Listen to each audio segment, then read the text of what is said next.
Hello everyone, legal buzz नाउ.com में आपका एक बार फिर से स्वागत है। लीगल बज़ ऐप आप गूगल प्ले स्टोर से भी डाउनलोड कर सकते हैं और जुडिशरी प्री और मेंस परीक्षा के प्रश्नों का प्रतिदिन अभ्यास कर सकते हैं।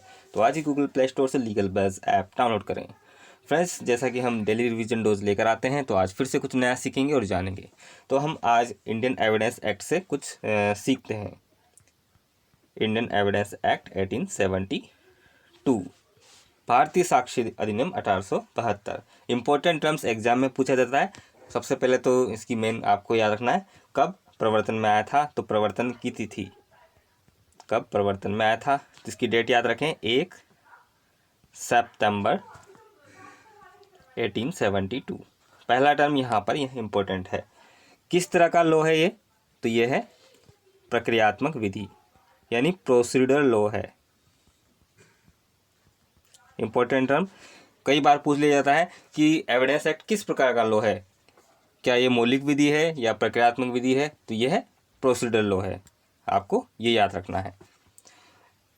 कौन सा प्रभाव रखती है? तो ये भूतलक्षी प्रभाव रखती है। ये भी पूछा जाता है कि एविडेंस एक्ट किस प्रकार का प्रभाव रखता है, तो भूतलक्षी प्रभाव रखता है।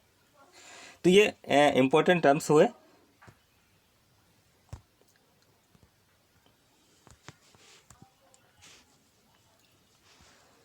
अब यहाँ हम देखते हैं नेक्स्ट आगे की ओर।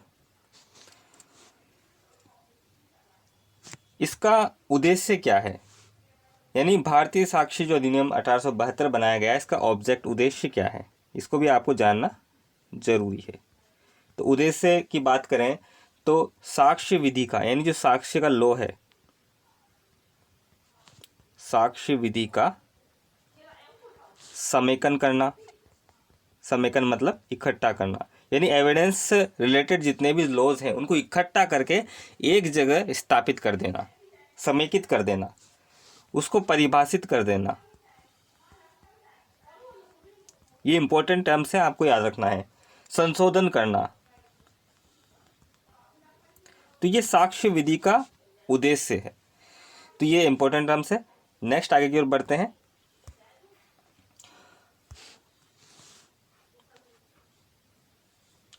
अब हम बात करते हैं साक्ष्य जो अधिनियम है किस पर लागू होता है, किस पर लागू नहीं होता है, यानी किस पर लागू होता है, लागू नहीं होता है।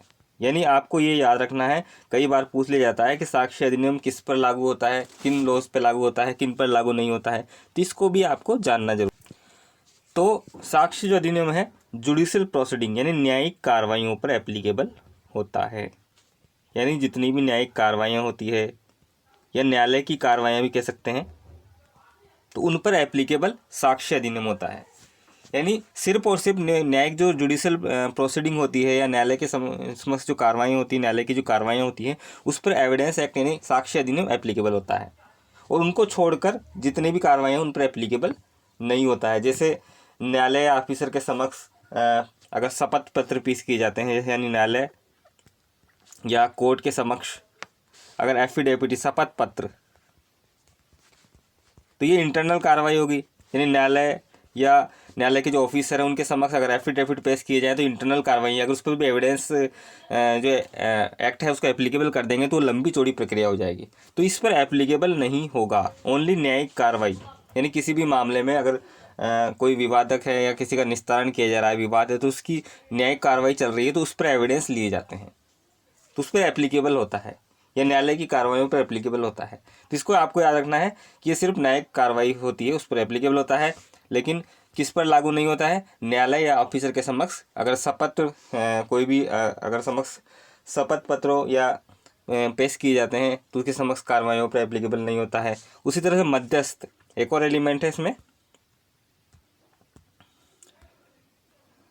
जो मध्यस्थ होते हैं, मीडिएटर, मध्यस्थम की जो कार्रवाइयाँ होती है उस पर भी एप्लीकेबल नहीं होता है। तो उसको आपको ये भी याद रखना है कि मध्यस्थम की कार्रवाइयों पर भी एप्लीकेबल नहीं होता है। मध्यस्थम की कार्रवाई जो है संक्षिप्त कार्रवाई होती है, अगर उस पर एप्लीकेबल किया जाएगा तो लंबी चौड़ी प्रक्रिया हो जाएगी, क्योंकि मध्यस्थम का अर्थ होता है शीघ्रता से मामले को निपटा देना। तो वहाँ पर साक्ष्य को सम्मिलित नहीं किया जाता है, क्योंकि अगर उसको सम्मिलित किया जाएगा तो कार्रवाई लंबी चौड़ी हो जाएगी। तो फिर न्यायिक कार्रवाई और मध्यस्थम कार्रवाई में डिफरेंस क्या होगा? मध्यस्थम का यही अर्थ होता है शीघ्र विचारण, संक्षिप्त विचारण। तो ये आपको याद रखना है। तो ये हो गया हमारा। अब नेक्स्ट आगे की ओर बढ़ते हैं रिवीजन डोज में। कई बार पूछा जाता है आपसे कि इसका प्रारूप किसने तैयार किया था? ये भी आपको याद रखना है। साक्ष्य अधिनियम का प्रारूप किसने तैयार किया था? तो साक्ष्य जो अधिनियम है उसका जो विधेयक है उसका प्रारूप सर जेम्स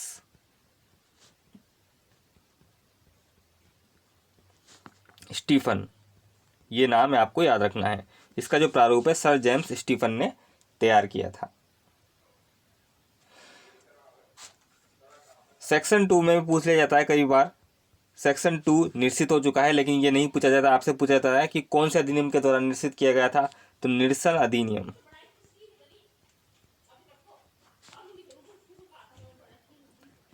निरसन अधिनियम 1938 के द्वारा इसको निश्चित किया गया था। तो इसको भी आपको याद रखना है। एप्लीकेबल प्रवर्तन कहाँ है इसका? तो प्रवर्तन जो है संपूर्ण भारत पर है, ऑल ओवर इंडिया पर एप्लीकेबल है। पहले हम पढ़ते थे जम्मू एंड कश्मीर को छोड़कर, लेकिन अब ऑल ओवर इंडिया पर ये एप्लीकेबल है।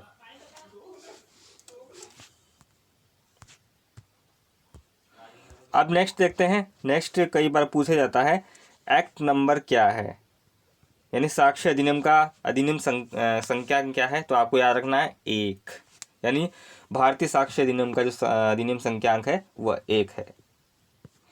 कई बार पूछा जाता है कि किस प्रकार की विधि है? तो यह लेक्स फोरी,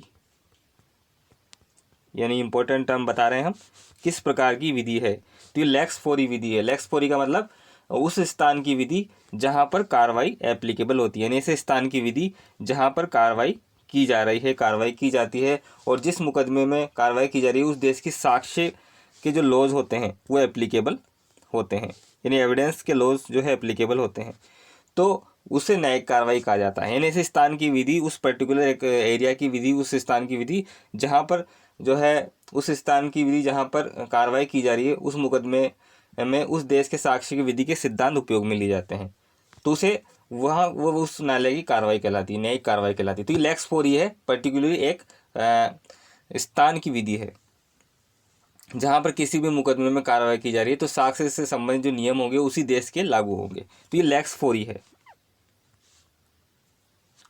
तो ये इंपॉर्टेंट टर्म है। इसके अलावा कई बार पूछते हैं आपसे, जैसे हमने पढ़ा कि साक्ष्य अधिनियम किस पर एप्लीकेबल होता है? तो न्यायिक कार्रवाइयों पर एप्लीकेबल होता है, ये हमने भी जान लिया है। तो साक्ष्य अधिनियम न्यायिक कार्रवाइयों पर एप्लीकेबल होता है। तो न्यायिक कार्रवाइयाँ क्या होती है? न्यायिक कार्रवाई क्या होती है? कई बार पूछ लेते हैं न्यायिक कार्रवाई क्या है।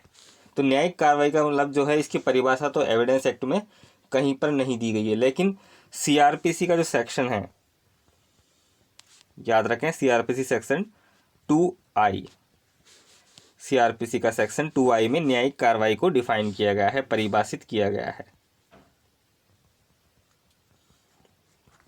न्यायिक कार्रवाई का मतलब ऐसी कार्रवाई जिसके अनुक्रम में साक्ष्य जो है वैध रूप से शपथ पर लिए जाते हैं, यानी जो साक्ष्य होते हैं, एविडेंस लिए जाते हैं, वो वैध रूप से किस पे लिए जाते हैं? शपथ पत्र पर। तो ये आपको याद रखना है कि न्यायिक कार्रवाई की जो परिभाषा है एविडेंस एक्ट में नहीं दी गई, लेकिन इसका जो है अर्थ हम समझेंगे वो सीआरपीसी का सेक्शन 2I से समझेंगे। न्यायिक कार्रवाई ऐसी कार्रवाई होती है जिसके प्रक्रम में, जिसके अनुक्रम में जो एविडेंस होते हैं वह लीगली रूप से एफिडेविट पर लिए जाते हैं या लिया जा सकता है, तो वो जो है न्यायिक कार्रवाई होती है।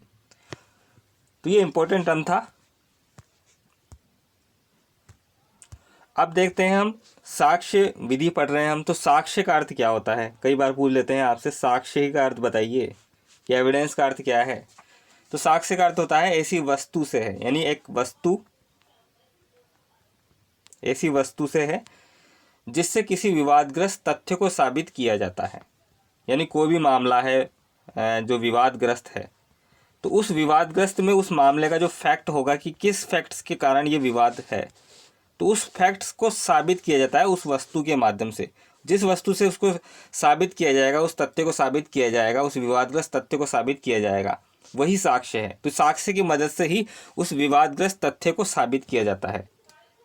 अगर मान लीजिए साक्ष्य नहीं होगा तो उस विवादग्रस्त मामले में कोई भी फैक्ट होगा वो सच्चा है झूठा है, उसको किस तरह से साबित करेंगे, न्यायालय की आगे की कार्रवाई किस प्रकार होगी। तो साक्ष्य का एक महत्वपूर्ण रोल होता है किसी भी विवादग्रस्त मामले में फैक्ट को साबित करना। तो उसको किसी वस्तु, चीज़ों, उनके अन्य आदि चीज़ों के द्वारा साबित किया जाता है, तो वही एविडेंस कहलाता है। तो ये आपको एक जनरली इन्फॉर्मेशन याद रखनी है। यानी साक्ष्य विधि एक प्रोसीडरल लॉ है, जैसा हम जानते हैं। तो ये क्या करता है कि दूसरी बातों के साथ साथ ये भी बताता है कि कोई भी फैक्ट्स को किस तरह से साबित किया जाए, इसलिए प्रोसीडरल लॉ है।